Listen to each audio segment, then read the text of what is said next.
ওয়ালাইকুম রহমতুল্লাহ বরকাত। সুনান আবুদাউদ শরীফের হাদিস নম্বর হচ্ছে 1552। হযরত আব্দুল্লাহ ইবনে উমর রাদিয়াল্লাহু আনহু থেকে বর্ণিত, তিনি বর্ণনা করেন যে নবী করিম সাল্লাল্লাহু আলাইহি ওয়াসাল্লাম জোহরের 4 রাকাত ফরজ সালাতের পূর্বে 2 রাকাত সুন্নত নামাজ পড়তেন এবং জোহরের 4 রাকাত ফরজ সালাতের পর 2 রাকাত সুন্নত নামাজ পড়তেন।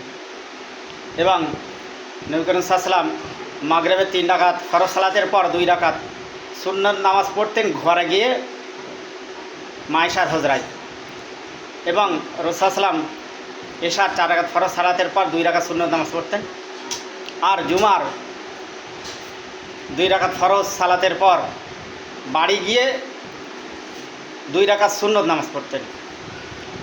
হাদিস সুনান আবুদাউদ শরীফের হাদিস নম্বর 1552। ব্যাখ্যা: হযরত আব্দুল্লাহ ইবনে উমর বর্ণনা করেছেন রাসূলের হাদিস। ভাই, কোনো আমল যদি কোরআন আর হাদিস আল্লাহ রসুলের সঙ্গে মিলে যায়, তাকে বিশুদ্ধ করা মানে নিজেকে কাফেরের খাতায় নাম লেখানো ছাড়া কিছু নাই। জোহরের ফরজ সালাতের পূর্বে 2 রাকাত সুন্নত নামাজ একদম সহি হাদিস, আর ফরজ সালাতের পর 2 রাকাত সুন্নত নামাজ সহি হাদিস। সারাসার 8 রাকাত জোহরের নামাজ, এর উপরে আর কোনো নামাজ নেই। হ্যাঁ, আরেকটা হাদিস আছে জোহরের 4 রাকাত ফরজ সালাতের পূর্বে 4 রাকাত সুন্নত নামাজ, সেই 4 আর 4 8।